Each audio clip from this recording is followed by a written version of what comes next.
तो जैसा कि हमने सोल लैंड 2 नॉवल के पिछले एपिसोड के लास्ट में देखा था कि हुओ युहाओ और टैंग वुटोंग दोनों मिलकर अपने पावरफुल अटैक लेके इविल आई टायरेंट सोल इंजीनियर लीजन का न्यू हेड कमांडर शा स्वंचन की तरफ बढ़ने लगा था। तो अब आगे। तो इस एपिसोड की स्टार्टिंग पिछले एपिसोड के एंड से ही होती है, जब शा स्वंचन ने देखा कि हुओ युहाओ और टांग वुटोंग दोनों अपनी अपनी पावरफुल अटैक में साथ उसके बिल्कुल सामने पहुंच चुके हैं। तब उसने एक सेकंड भी वेस्ट नहीं किया। उसके बॉडी से गोल्डन लाइट फूटी और उसके हाथ में एक अजीब ओवल क्रिस्टल आ गया। ये कोई नॉर्मल क्रिस्टल नहीं था। बच्चे के सर जितना बड़ा, उस पर मिस्टीरियस कार्विंग्स बनी हुई थी और उसकी प्रेजेंस ही बता रही थी कि ये एक प्राइसलेस ट्रेजर है। इसी पल हुओ युहाओ और टांग वुटोंग का कंबाइंड अटैक उसके डिफेंसिव बैरियर पर जा टकराया। अल्टीमेट आइस और ड्रैगन बटरफ्लाई की टेरिफाइंग पावर ने क्लास 9 बैरियर को क्रैक कर दिया। ऐसा लग रहा था कि अगले ही सेकंड शा स्वंचन का एंड होने वाला है। लेकिन तभी उस क्रिस्टल ने अपनी असली पावर दिखा दी। एक ब्लाइंडिंग गोल्डन एक्सप्लोजन हुआ और इतनी जबरदस्त रिपल्शन फोर्स निकली कि हुओ युहाओ और टैंग वुटोंग दोनों को पीछे धकेल दिया गया। साथ ही गोल्डन लाइट ने शा स्वंचन को एक एग शेल जैसी प्रोटेक्टिव शील्ड के अंदर कवर कर लिया।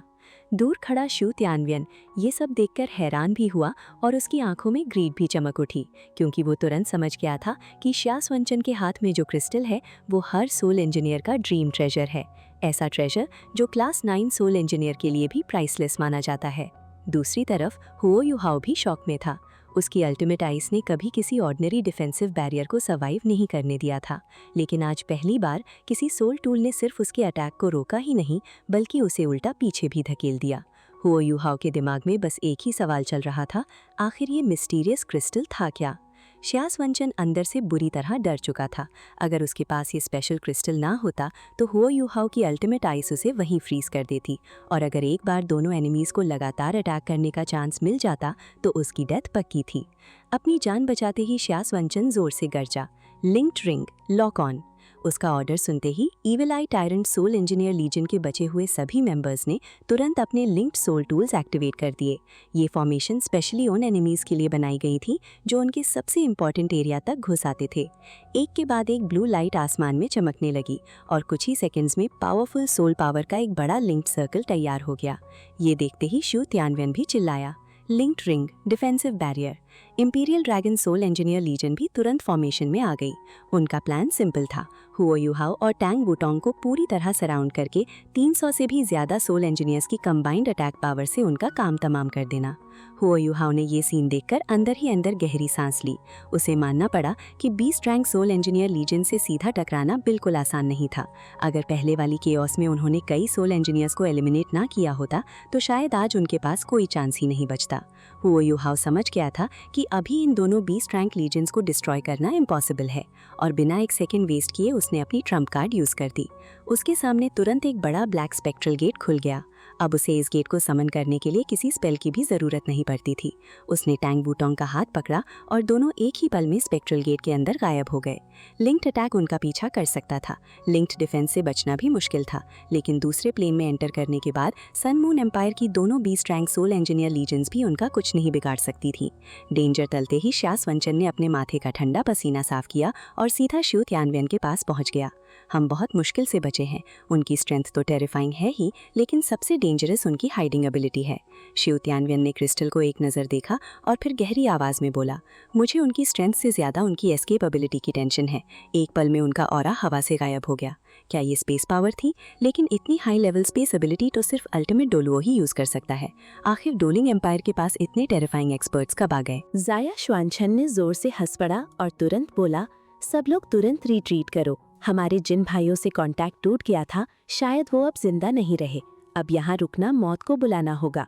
फॉर्मेशन बनाए रखो और बिना रुके सोल टूल फ्रंट की तरफ चलो। किसी भी वक्त एनिमी दोबारा एम्बुश कर सकता है। शू त्यानयुएन ने भी बिना देरी किए सिर हिला दिया। दोनों क्लास 9 सोल इंजीनियर समझ चुके थे कि सिचुएशन उनके कंट्रोल से बाहर जा रही है। एनिमी टेरिटरी के इतने अंदर रहना खुद अपनी जान को दांव पर लगाने जैसा था। अगर ये बैटलफील्ड होता तो उनकी सोल इंजीनियर लीजन किसी भी एनिमी का सामना कर लेती, लेकिन अब दो अननोन पावर हाउसेस अंधेरे में छुपे बैठे थे। किसी भी पल उनका अटैक आ सकता था। सबसे सही डिसीजन था सन मून एम्पायर की तरफ वापस लौटना। मिशन कंप्लीट हो चुका था। डोलिंग एम्पायर को उन्होंने इतना बड़ा नुकसान पहुंचाया था कि पूरा रॉयल पैलेस सिर्फ एक class 9 stationary soul cannon shell से मिट्टी में मिल गया। अगर बीच में हुआओ याओ और टैंग वुतुंग ना आते तो शायद डोलिंग एम्पायर की पूरी डिफेंस ही खत्म हो जाती। रिट्रीट के दौरान दोनों सोल इंजीनियर लीजेंड्स ने अपनी स्ट्रैटेजी भी बदल दी। हुआओ याओ के स्पिरिट टेम्पेस्ट ने उन्हें सिखा दिया था कि एक जगह भीड़ बनाकर चलना खुदकुशी है, इसलिए इस बार उन्होंने डबल रिंग फॉर्मेशन बनाया। बाहर इविल आई टायरेंट लीजन थी जो पूरा डिफेंसिव बैरियर मेंटेन कर रही थी, जबकि अंदर इंपीरियल ड्रैगन लीजन रेस्ट कर रही थी। ज़रूरत पड़ते ही दोनों लीजन एक दूसरे की जगह लेकर अटैक और डिफेंस दोनों को इंस्टेंटली स्विच कर सकती थी। ये फॉर्मेशन इतनी पावरफुल थी कि अगर सामने पूरी डोलिंग एम्पायर की नॉर्मल आर्मी भी आ जाती तब भी उन्हें रोक पाना लगभग इम्पॉसिबल था। लेकिन जैसे ही वो सोल टूल फ्रंट के पास पहुंचे, दोनों कमांडर्स के चेहरे का रंग उड़ गया। सोल टूल फ्रंट के डिफेंसिव बैरियर अभी भी एक्टिव थे, लेकिन अंदर से किसी का भी जवाब नहीं आ रहा था। अगले ही पल फ्रंट के ऑफेंसिव सोल टूल्स चार्ज होने लगे और सीधा उन्हीं पर टारगेट लॉक हो गया। दोनों कमांडर्स एक पल के लिए समझ ही नहीं पाए कि अंदर क्या हो चुका है। उन्हें लगा कि एनिमी पहले ही सोल टूल फ्रंट पर कब्जा कर चुका है। एनिमी टेरिटरी के इतने अंदर खड़े होकर रिस्क लेना पागलपन होता, इसलिए बिना एक सेकंड गवाए दोनों लीजेंड्स तुरंत मुड़ गईं और फुल स्पीड से सन मून एम्पायर की तरफ उड़ गईं। लेकिन उन्हें बिल्कुल अंदाजा नहीं था कि सोल टूल फ्रंट के अंदर मुश्किल से कुछ ही लोग मौजूद थे। वो लोग सिर्फ मिल्क बॉटल्स में स्टोर सोल पावर का यूज़ करके डिफेंसिव और ऑफेंसिव सोल टूल्स को चलाने का नाटक कर रहे थे। अगर सन मून एम्पायर की लीजेंड्स थोड़ी देर और रुककर लगातार अटैक करती तो फ्रंट को वापस लेना उनके लिए बहुत आसान था। लेकिन हुआओ याओ और टैंग वुतुंग का नाम ही उनके दिल में इतना डर भर चुका था कि किसी ने भी रिस्क लेने की हिम्मत नहीं की। जैसे ही दोनों लीजेंड्स नज़र से गायब हुई, हुआओ याओ और टैंग वुतुंग सोल टूल फ्रंट के बाहर आ गए। अपने साथियों से मिलते ही हुआओ याओ ने सीधा शू सांशी की तरफ देखा। सांशी, डोलिंग सिटी की सिचुएशन बहुत बुरी है। रॉयल पैलेस कम्प्लीटली डिस्ट्रॉय हो चुका है। मुझे नहीं पता रॉयल फैमिली में कितने लोग जिंदा बचे हैं। तुम सब तुरंत सिटी जाओ, श्रेक एकेडमी के नाम पर वहाँ ऑर्डर रिस्टोर करो और जितने भी रॉयल फैमिली के सर्वाइवर्स मिले उन्हें प्रोटेक्ट करो। फिर उसकी आंखों में एक ठंडी किलिंग इंटेंट चमक उठी। मैं और वुतुंग उन दोनों सोल इंजीनियर लीजेंड्स का पीछा करेंगे। मुझे यकीन है वो सीधा सन मून एम्पायर तक नहीं पहुंच सकते। इतनी लंबी फ्लाइट के बाद उन्हें कहीं ना कहीं रेस्ट लेना ही पड़ेगा और वही उनकी सबसे बड़ी गलती होगी। जैसे ही वो अलग होंगे हम उन्हें हमेशा के लिए डोलिंग एम्पायर की ज़मीन में दफन कर देंगे। शू सांशी ने गहरी सांस लेकर सिर हिला दिया। उसके दिल में सिर्फ एक ही ख्याल चल रहा था। सन मून एम्पायर की प्लानिंग सच में डरावनी थी। उन्होंने सिर्फ डोलिंग एम्पायर पर अटैक नहीं किया था, सीधा रॉयल फैमिली को खत्म करने का असैसिनेशन मिशन लॉन्च किया था। सोल इंजीनियर लीजेंड्स की टेरिफाइंग पावरफुल ने कुछ ही वक्त में पूरे एम्पायर की बैकबोन तोड़ दी थी। अगर कल इसी तरह का अटैक स्टार लुआ एम्पायर पर होता तो शायद उनका हाल भी डोलिंग एम्पायर से ज़्यादा अलग नहीं होता। ये सिर्फ पावर की हार नहीं थी, ये इंटेलिजेंस और इन्फॉर्मेशन वॉर की सबसे बड़ी हार थी। सन मून एम्पायर की सर्वेलेंस इतनी डेंजरस थी कि अगर हो यूहाओ जैसी हाइडिंग एबिलिटी किसी के पास ना हो तो वहाँ किसी भी तरह का एम्बुश ऑलमोस्ट इम्पॉसिबल था। इसी वजह से सबने डिसाइड किया कि अब सोल टूल फ्रंट पर किसी को छोड़ने की ज़रूरत नहीं है। पहले डोलिंग एम्पायर की सिचुएशन स्टेबल होने दी जाएगी, उसके बाद ही वापस आकर सब कुछ रिक्लेम किया जाएगा। दूसरी तरफ हो यूहाओ ने टांग वुटोंग का हाथ पकड़ा और बिना एक सेकंड वेस्ट किए आसमान की तरफ उड़ गया। उनका टारगेट था उन 2 सोल इंजीनियर लीजेंड्स का पीछा करना जो अभी अभी बैटलफील्ड से निकले थे। हो यूहाओ का स्पिरिचुअल डिटेक्शन पूरे कॉन्टिनेंट को कवर नहीं कर सकता था, लेकिन सिर्फ 2 सोल इंजीनियर लीजेंड्स को ट्रैक करना उसके लिए बिल्कुल भी मुश्किल नहीं था। इसी बीच कैमरा शिफ्ट होता है डूलिंग सिटी की तरफ, जहां का सीन देखकर किसी का भी दिल कांप जाए। रॉयल पैलेस का बीच वाला हिस्सा पूरी तरह कोलैप्स हो चुका था। हर तरफ धुआं, धूल और जलती हुई बिल्डिंग्स नजर आ रही थीं। सिर्फ बाहरी वॉल्स किसी तरह खड़ी थीं, जैसे तबाही की गवाह बन गई हों। पूरा सिटी दर्द भरी चीखों से गूंज रहा था। सिटीजन्स पैनिक में इधर उधर भाग रहे थे और हर तरफ कंप्लीट केओस था। डोलिंग सिटी की डिफेंस आर्मी छोटी नहीं थी, लेकिन इतनी बड़ी डिजास्टर के बाद उनके पास सिर्फ ऑर्डर मेंटेन करने के अलावा कोई ऑप्शन नहीं बचा था। रॉयल पैलेस के बर्बाद होते ही एम्पायर के बहुत से इंपॉर्टेंट मेंबर्स भी खत्म हो चुके थे। इसी वक्त सुसान शे, जांग नानान, येगोई, नान क्यू क्यू और जी जुछन सिटी वॉल के नीचे पहुंच गए। जैसे ही उन्होंने रॉयल पैलेस की तबाही देखी, सबके चेहरे सीरियस हो गए, लेकिन सबसे ज़्यादा इमोशनल था सुसान शी। बहुत कम लोग जानते थे कि सुसान शी के अंदर सिर्फ हेवनली सोल एम्पायर का ही ब्लड नहीं था। उसकी मदर असल में डूलिंग एम्पायर की फॉर्मर प्रिंसेस थी, जो पिछले एम्परर की सबसे छोटी सिस्टर और करंट एम्परर की आंट थी। थी, मतलब सुसांशी के अंदर डूलिंग रॉयल फैमिली का ब्लड भी फ्लो करता था। बचपन में सुसांशी एक बार अपनी मदर के साथ डूलिंग एम्पायर आया था और तब उसकी मुलाकात अपनी कजिन यानी एम्परर से हुई थी, लेकिन उसके बाद उनका कॉन्टैक्ट लगभग खत्म हो गया। इसके पीछे भी एक पेनफुल स्टोरी थी। जब सुसांशी की मदर ने उसके फादर से शादी करने का डिसीजन लिया था, तब पूरी रॉयल फैमिली ने इसका स्ट्रांगली अपोज किया था, क्योंकि वो प्रीवियस एम्परर की फेवरेट डॉटर थी। लेकिन इस प्राउड प्रिंसेस ने अपनी मर्जी से अपना प्रिंस चूज किया और रॉयल फैमिली को छोड़कर उसके साथ भाग गई। बाद में जब वो वापस आई, तब उसके साथ छोटा सा सुसांशी भी था। इसी वजह से रॉयल फैमिली ने उनके पूरे फैमिली को ऑलमोस्ट अलग कर दिया। ये सीक्रेट इतना बड़ा था कि जैंग नानान को भी इसके बारे में कभी पता नहीं था। अब जब सुसांशी अपनी मदर के होमलैंड को इस हालत में देख रहा था, तो उसका दिल इमोशन से भर गया। चाहे कुछ भी हुआ हो, उसकी वेन्स में डूलिंग रॉयल फैमिली का ब्लड अभी भी दौड़ रहा था। उसने सीधा सिटी वॉल की तरफ देखकर जोर से कहा, गेट खोलो। लेकिन करंट सिचुएशन में गार्ड्स किसी पर भी ट्रस्ट करने के मूड में नहीं थे। बैटलमेंट पर खड़े सोल्जर्स ने तुरंत अपने बोज और सोल टूल्स उनकी तरफ पॉइंट कर दिए। कौन हो तुम लोग? एक गार्ड ने चिल्लाकर पूछा। सुसांशी ने शांत आवाज में जवाब दिया, हम श्रेक एकेडमी से हैं, हम तुम्हारी हेल्प करने आए हैं। गार्ड तुरंत बोला, प्रूफ दिखाओ। सुसांशी ने बिना डिले किए अपना इनर कोट आइडेंटिटी टोकन निकाला और हवा में ऊपर सिटी वॉल की तरफ उछाल दिया। टेलीस्कोप सोल टूल की मदद से सोल्जर्स ने टोकन को ध्यान से चेक किया। वेरिफिकेशन कंप्लीट होते ही फाइनली सिटी गेट धीरे धीरे खुल गया। कुछ ही देर बाद 30 साल के आसपास का एक जनरल बाहर निकला। सामने खड़े लोग देखने में यंग थे, लेकिन श्रेक एकेडमी के इनर कोट स्टूडेंट्स की रेपुटेशन इतनी पावरफुल थी कि उनकी एज देखकर उन्हें अंडर एस्टिमेट करना सबसे बड़ी गलती होती। गेट खुलते ही सुसांशी ने बिना वक्त गवाए पूछा, सिटी के अंदर क्या सिचुएशन है? जनरल ने उदास चेहरे के साथ गहरी सांस ली और बोला, मैं सब कुछ कंफर्म नहीं कर सकता। एनिमी ने बिना किसी वार्निंग के अचानक अटैक किया। सबसे पहले रॉयल पैलेस को टारगेट बनाया और उसके बाद हमारे इंपॉर्टेंट लोकेशंस पर स्ट्राइक कर दी। हम लोगों को बहुत बड़ा लॉस हुआ है। ये बोलते ही जनरल की आवाज़ भारी हो गई। उसने बैटलमेंट से रॉयल पैलेस की तरफ देखा और उसकी आंखों में अभी भी वही खौफ साफ नजर आ रहा था। जब क्लास 9 स्टेशनरी सोल कैनन का टेरिफाइंग शेल पैलेस पर गिरा था, उसे लगा था जैसे दुनिया का एंड आ गया हो। सिर्फ एक पल में पूरा रॉयल पैलेस एक जायंट ऑरेंज रेड एक्सप्लोजन में बदल गया था। उसके बाद एनिमी सोल इंजीनियर्स ने सिटी के डिफेंडर्स को भी एक एक करके खत्म कर दिया। डिफेंस आर्मी की स्ट्रेंथ कम नहीं थी, लेकिन बिना प्रॉपर ऑर्गेनाइजेशन के वो इफेक्टिव काउंटर अटैक ही नहीं कर पाए। रिजल्ट ये हुआ कि सिटी की कई बड़ी बिल्डिंग्स भी तबाही का शिकार बन गई और पूरा डूलिंग सिटी एक नाइटमेयर में बदल गया। सुसांशी के चेहरे पर दर्द साफ दिख रहा था, लेकिन उसने अपनी फीलिंग्स को कंट्रोल किया और सीधा जनरल से बोला, रॉयल फैमिली का कोई मेंबर जिंदा है या नहीं ये अभी कंफर्म नहीं है, लेकिन इस वक्त सबसे जरूरी बात है डूलिंग सिटी को बचाना। एनिमी रिट्रीट कर चुका है, सोल इंजीनियर लीजेंड्स भी पीछे हट चुकी हैं। अब सिटी गेट्स पर रुकने का कोई मतलब नहीं। अपने सोल्जर्स को लेकर मेरे साथ चलो और सिटी के अंदर ऑर्डर रिस्टोर करते हैं। लेकिन जनरल ने बिना एक सेकंड सोचे मना कर दिया। उसकी नज़र शक से भरी हुई थी। आखिर वो अपनी पोस्ट छोड़कर किसी अनजान इंसान की बात पर कैसे भरोसा करता? तभी सुसांशी ने चुपचाप अपनी गर्दन से एक अजीब सा नेकलेस निकाला। पतली सी सिल्वर चेन के नीचे लटका हुआ गोल्डन पेंडेंट किसी आम गहने जैसा नहीं था। उस पर लगे 6 अलग अलग जेम्स मिलकर डूलिंग का सिंबल बना रहे थे और उनसे हल्की सोल पावर की ऑरा निकल रही थी। जैसे ही जनरल की नज़र उस पेंडेंट पर पड़ी, उसका चेहरा एकदम बदल गया। अगले ही पल वो घुटनों पर बैठ गया। प्रणाम प्रिंस। ये एक शब्द सुनते ही जैंग नाननान, नान क्यू, ये गुई और जी जुएचन सब शौक रह गए। सुसांशी, डूलिंग एम्पायर का प्रिंस? सच ये था कि ये पेंडेंट उसकी माँ को पिछले एम्परर ने दिया था। वो एम्परर की सबसे प्यारी बेटी थी और उन्हें प्रिंस के बराबर स्टेटस दिया गया था। इसी वजह से ये रॉयल टोकन उनके पास था। बाद में जब वो सुसांशी के फादर के साथ चली गई, तब भी उन्होंने इस टोकन को किसी भी कीमत पर वापस नहीं किया और बड़े होने के बाद वही रॉयल सिंबल सुसांशी के पास आ गया।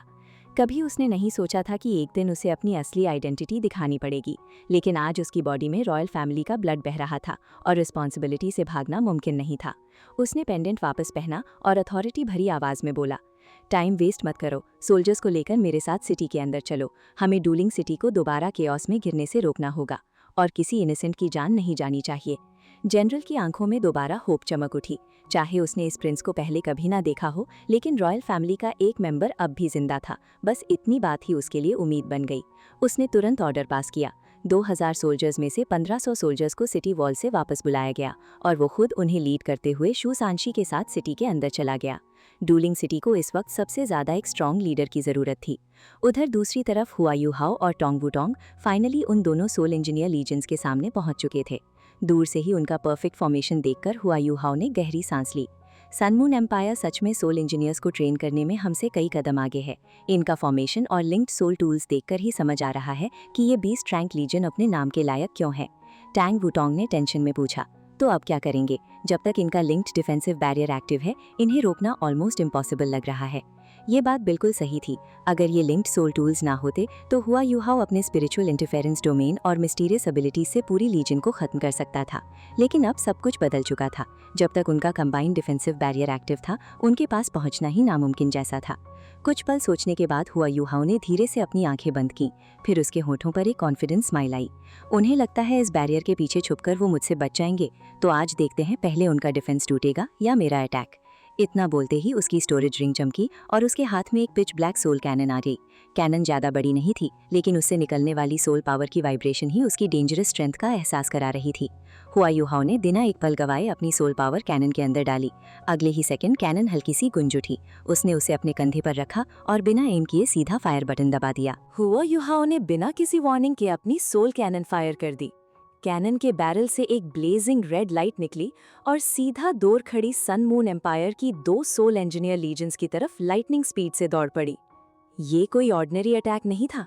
ये थी हुओ यूहाओ की खुद बनाई हुई class 7 bursting cannon.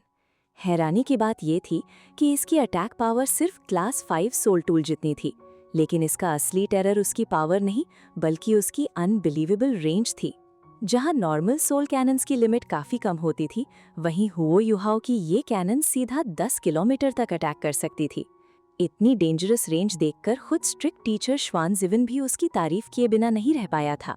Soul engineer history में ऐसी पोर्टेबल कैनन बहुत ही रेयर मानी जाती थी। इस कैनन को बनाने के पीछे हुओ यूहाओ का एक सिंपल प्लान था। वो चाहता था कि जरूरत पड़ने पर अपने एनिमीज को कंफ्यूज करे, उन्हें ट्रैप में फंसाएं और बिना सामने आए उनके दिमाग से खेले। स्टेशनरी सोल कैनन के शेल्स बहुत एक्सपेंसिव होते थे और सिर्फ एक बार यूज किए जा सकते थे, लेकिन हुओ यूहाओ की कैनन को बार बार यूज किया जा सकता था।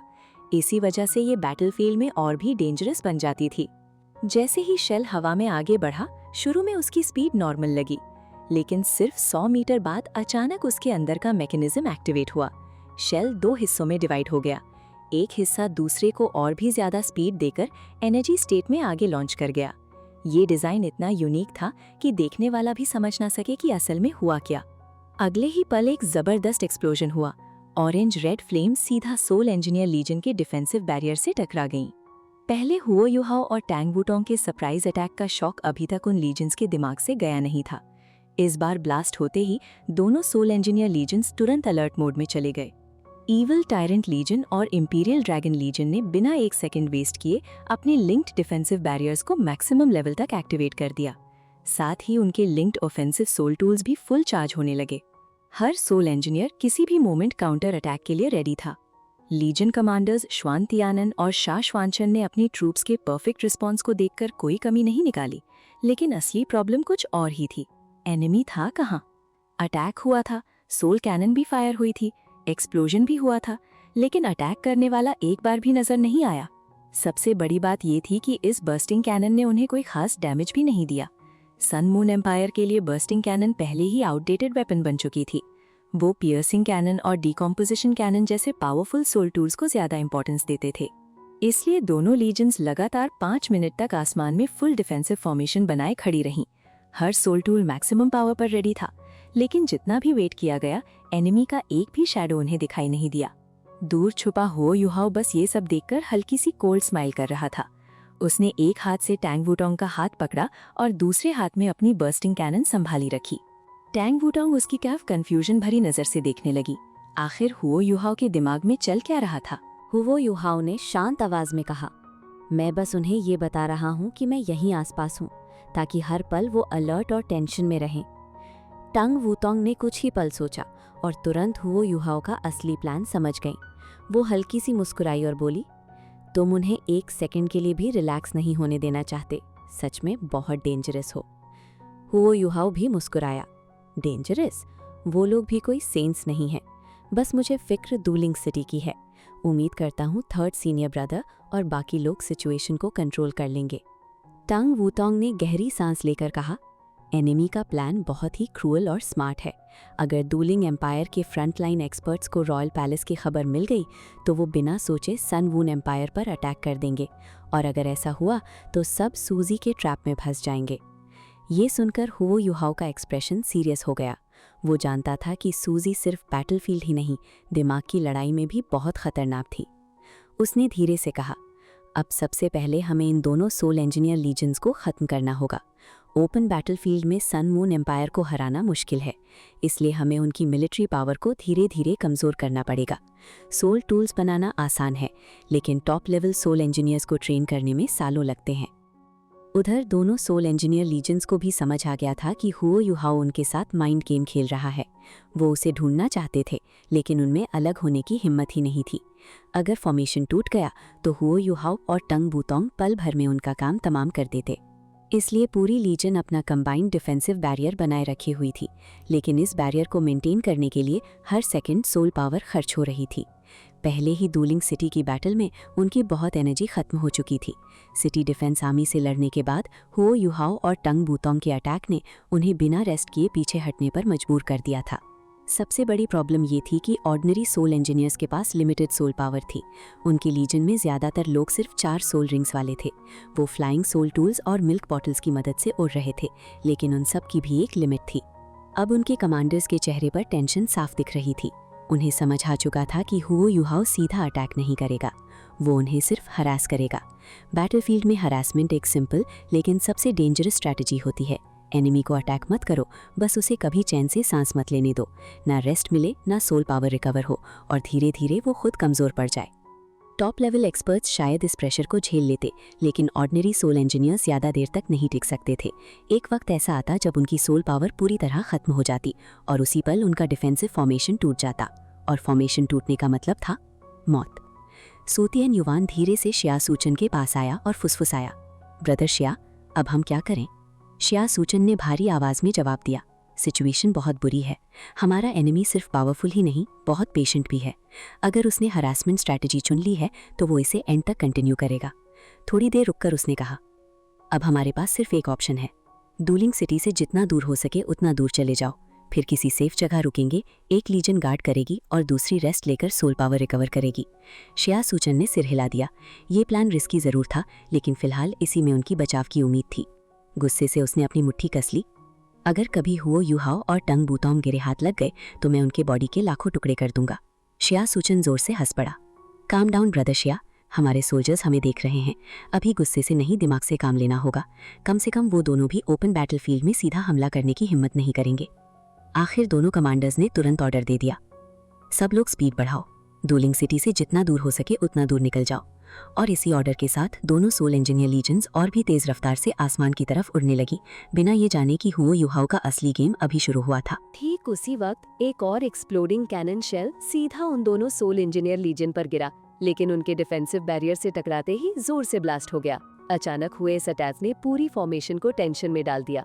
कुछ सोल इंजीनियर्स ने इंस्टिंक्टिवली अपना लिंक डिफेंस और भी स्ट्रॉन्ग कर दिया, जिस वजह से उनकी स्पीड भी कम हो गई। तभी कई सोल इंजीनियर्स गुस्से में चिल्लाए कि अटैक किस डायरेक्शन से आ रहा है उन्हें पता चल चुका है, फिर भी कमांडर काउंटर अटैक का ऑर्डर क्यों नहीं दे रहा। लेकिन शिया सूचन बिल्कुल शांत था। उसने तुरंत ऑर्डर दिया कि कोई भी linked attacking soul tool activate नहीं करेगा, सिर्फ डिफेंस मेंटेन करो और बिना रुके आगे बढ़ते रहो। शिया सूचन समझ चुका था कि हुओ युहाओ का असली प्लान उन्हें गुस्से में लाकर सोल पावर वेस्ट करवाना है। अगर दोनों लीजन अटैक शुरू कर देते तो उनकी सोल पावर बहुत तेजी से खत्म होती और इतनी दूर से किया गया अटैक वैसे भी बेकार जाता। सबसे बड़ी बात, शिया सूचन पहले ही हुओ युहाओ और टैंग वुटोंग की स्ट्रेंथ देख चुका था। उसे पूरा यकीन था कि दोनों कम से कम ट्रांसेंडेंट डाओलो लेवल के एक्सपर्ट्स हैं, और शायद उससे भी ज्यादा डेंजरस। अगर उसके पास वो मिस्टीरियस क्रिस्टल ना होता तो पहले ही टक्कर में उसकी मौत या भयानक इंजरी तय थी। इसीलिए उसने डिसाइड किया कि अटैक करने के बजाय सोल पावर बचाना ही सबसे सही डिसीजन होगा। उसके हिसाब से अगर हुओ युहाओ सामने आकर फाइट नहीं कर रहा तो मतलब उसके पास भी सीधा जीतने का कॉन्फिडेंस नहीं है। अब ये बैटल स्ट्रेंथ की नहीं, पेशेंस की बन चुकी थी, और पेशेंस के मामले में हुओ युहाओ भी किसी से कम नहीं था। अल्टीमेट सोल्जर ट्रेनिंग के दौरान उसने सब्र से एनिमी को तोड़ना सीखा था, इसलिए उसने अपनी स्ट्रैटेजी बिल्कुल नहीं बदली। हर 1 या 2 मिनट बाद वो अपनी बर्स्ट कैनन से एक शेल फायर करता और तुरंत पोजीशन चेंज कर लेता। दोनों के बीच लगभग 10 किलोमीटर का डिस्टेंस था, इसलिए हुओ युहाओ बिल्कुल सेफ था। एनिमी उसकी एग्जैक्ट लोकेशन लॉक नहीं कर सकता था, जबकि इतनी बड़ी लीजन उसके लिए परफेक्ट टारगेट बनी हुई थी। अगर सामने वाले स्टेशनरी सोल कैनन शेल भी यूज करते, तब भी हुआ यू हाओ और टैंग वुटोंग के पास बच निकलने के लिए काफी वक्त होता। इसी कॉन्फिडेंस के साथ हुआ यू हाओ लगातार उन्हें मेंटली प्रेशर में रखता रहा। शुरुआत में हर ब्लास्ट पर सोल इंजीनियर्स अपना डिफेंस और स्ट्रॉन्ग कर देते थे, लेकिन धीरे धीरे उन्हें समझ आ गया कि हुआ यू हाओ सिर्फ उन्हें डिस्टर्ब कर रहा है। धीरे धीरे उन्होंने उसके अटैक्स को इग्नोर करना शुरू कर दिया। 1 घंटा बीत गया, फिर भी हुआ यू हाओ हर थोड़ी देर में शेल फायर करता रहा, लेकिन अब लीजन के मेंबर्स बिना पैनिक हुए सीधे आगे बढ़ते रहे। ऐसा लगने लगा जैसे हुआ यू हाओ की हिरासमेंट स्ट्रैटेजी अब अपना इफेक्ट खो रही हो। लेकिन तभी हुआ यू हाओ के चेहरे पर हल्की सी स्माइल आई। उसने एक और बर्स्ट कैनन शेल फायर किया और अगले ही सेकंड सिल्वर लाइट की एक फ्लैश के साथ उस कैनन को गायब कर दिया। उसकी जगह उसके कंधे पर एक बिल्कुल नया सोल कैनन दिखाई दिया। ये कैनन पहले वाले से बिल्कुल अलग था। इसकी लेंथ 3 मीटर से भी ज्यादा थी और इसका शेप किसी जायंट स्पीयर जैसा लग रहा था।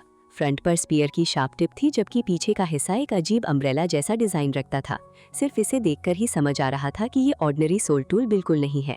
जैसे ही हुआ यू हाओ ने अपनी सोल पावर उसमें डाली, पूरा soul cannon dark green light से चमक उठा।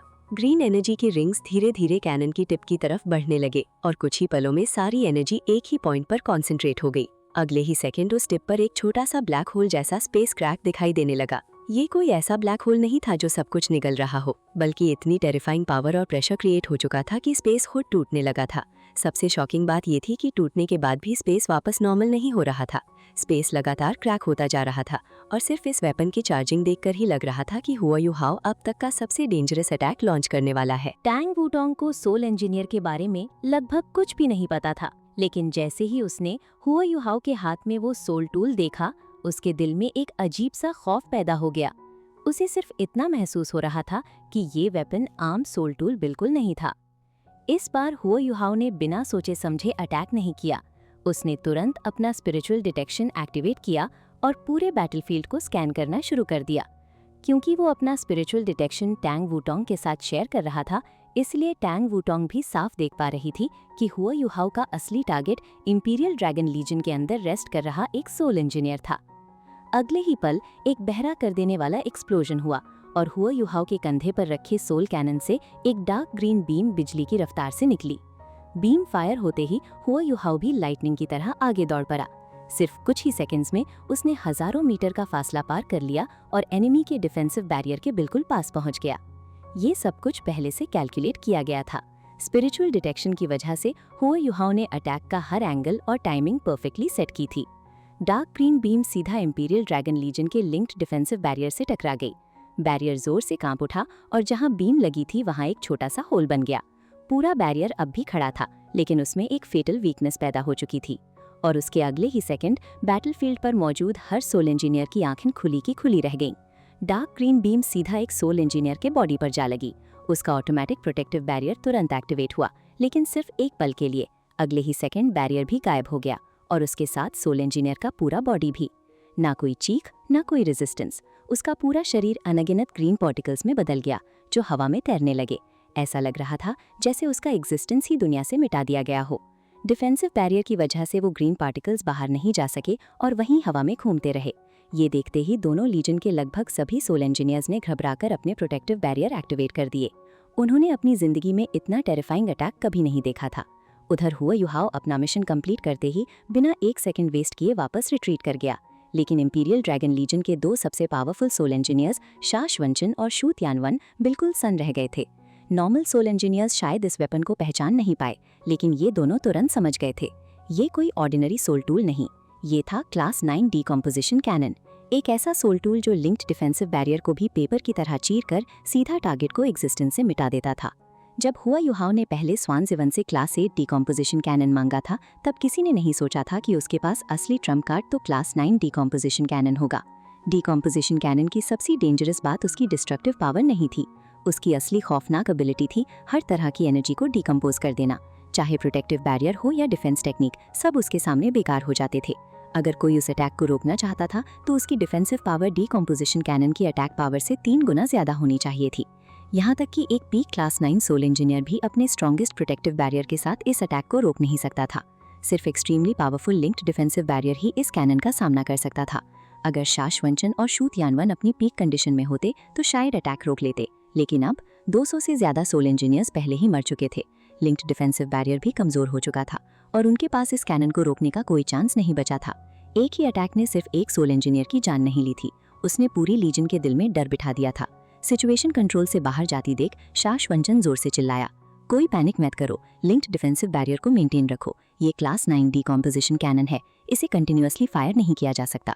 कोई भी क्लास 9 सोल इंजीनियर इसे एक दिन में सिर्फ एक ही बार यूज कर सकता है। असल में वो झूठ बोल रहा था। उसे पता था कि अगर उसने अपने सोल्जर्स को झूठी तसल्ली नहीं दी तो पूरी लीजन का मोराल इसी वक्त टूट जाएगा। शू तियानवन ने उसकी तरफ देखा लेकिन कुछ नहीं बोला। उसका चेहरा और भी सीरियस हो चुका था। अब उन्हें समझ आ गया था कि उनका सामना सिर्फ एक ट्रांसेंडेंट डुलुओ से नहीं हो रहा। एनिमी के पास एक ऐसा क्लास 9 सोल इंजीनियर भी था जिसके बारे में उन्होंने अपने सबसे बुरे सपने में भी कभी नहीं सोचा था।